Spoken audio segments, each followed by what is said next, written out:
Hello, bonjour, je suis Sarah Alison Moukouri. Pour ceux qui ne me connaissent pas, je suis event planner, event designer et formatrice des métiers des arts de la table. Alors aujourd'hui, nous allons dresser une table en fonction d'un menu parce que comme je le dis toujours dans mes vidéos, il est important que votre menu corresponde au dressage de votre table.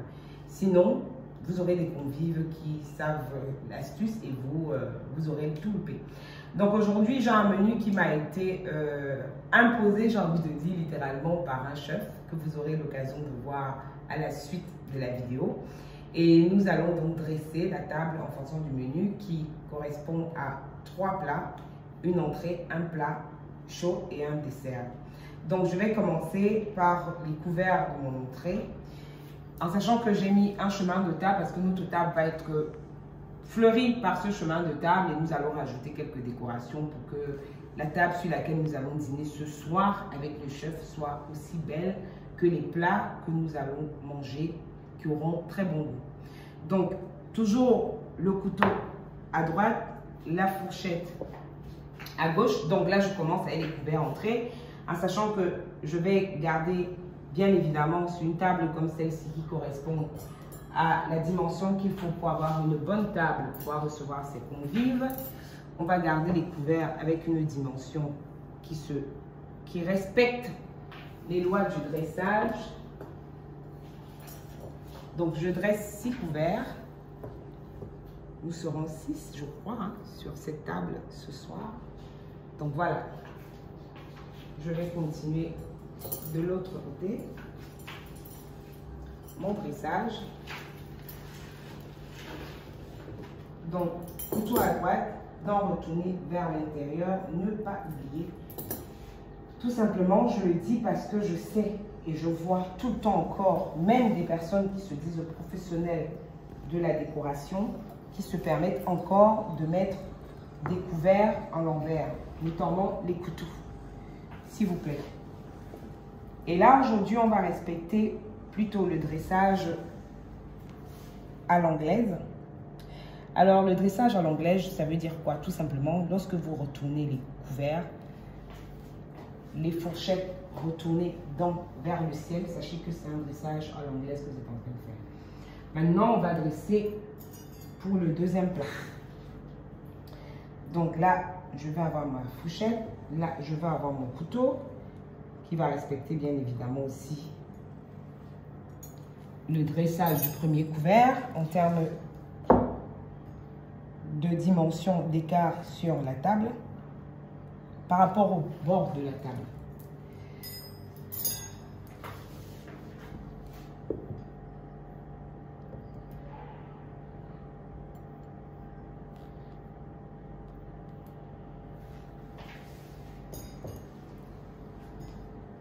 N'hésitez pas à faire comme moi. Toujours bien recevoir ses convives. Comme je dis dans toutes mes vidéos, une belle table ouvre l'appétit. Dès qu'on va profiter d'un chef ou d'un menu que nous-mêmes nous avons cuisiné, il est toujours important que la table convienne avec les plats que nous allons proposer à nos convives, peu importe que ce soit des amis, que ce soit les membres de notre famille. L'idée, c'est de bien les recevoir et de bien faire ce qu'il y a à faire pour qu'ils soient contents à table. Donc là, nous avons terminé pour ce qui est des couverts entrée et pour le plat chaud. Par la suite, je vais donc poser la verrerie. Nous avons le verre à eau. Toujours placer les verres à la pointe du couteau. Je le dis, c'est très important, peu importe l'art de la table qu'on utilise. Là, on va aller sur un art de table anglais, comme j'ai dit dès le départ. Donc, toujours poser le couvert, les verres au-dessus du couteau. Maintenant, on va passer au verre à vin, en sachant que on va aller, parce que sur l'art de la table anglaise, on est censé, s'il vous plaît, faire un dressage de telle sorte qu'il y a une espèce de triangle. Mais bon, on va faire simple, on va incliner, aller sur une inclinaison de verre à vin qui se place bien évidemment à l'arrière du verre à eau. quand il s'agit des verres à pied. Pour celles qui suivent mes vidéos, elles comprendront de quoi je parle.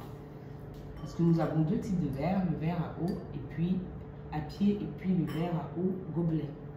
Donc là, nous avons terminé pour ce qui est du dressage de la verrerie. Ensuite, on va placer notre petite cuillère à dessert. Toujours le manche de retourner vers la droite. Vous allez bien remarquer que en respectant le dressage à l'anglaise, j'ai le creux de la cuillère retourné vers le haut. Parce qu'il arrive aussi des fois que je vous vois faire deux types de dressage à la table alors que vous n'avez droit qu'à un seul pour toute la table et pour tous vos convives. Donc voilà, j'ai terminé avec mon dressage en ce qui concerne la petite cuillère à dessert. Donc on va équilibrer. Toujours tout vérifier, hein. C'est important, tout vérifier. C'est important. Quand vous avez des convives de qualité, il faut vérifier.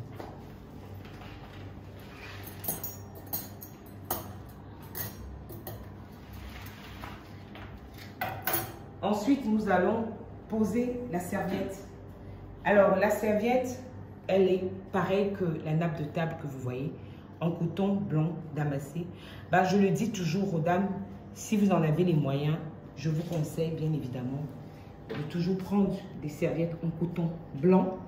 Alors, pourquoi le blanc? Parce que de toute façon, avec le blanc, on peut vraiment jouer sur tout type de couleur. Contrairement aux autres couleurs, si vous prenez d'autres couleurs, vous risquez de ne pas déjà bien faire, sauf si vous êtes effectivement une professionnelle.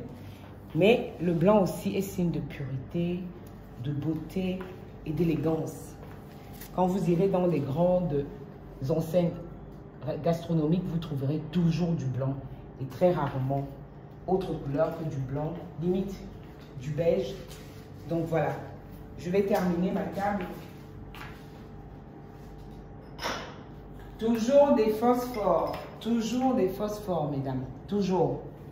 Toujours mettre des phosphores sur la table parce que je dis la luminosité que va dégager les bougies, que vont dégager les bougies, s'il vous plaît, qui sont mis dans ce phosphore pendant le dîner, ont deux fonctionnalités. Non seulement d'embellir votre table, mais aussi de faire partir tout ce qui va être insecte. Donc toujours mettre des phosphores sur la table. Je vais mettre ces petites décos de pommes pour, voilà, encore ajouter de la couleur. On est sur plusieurs types de couleurs.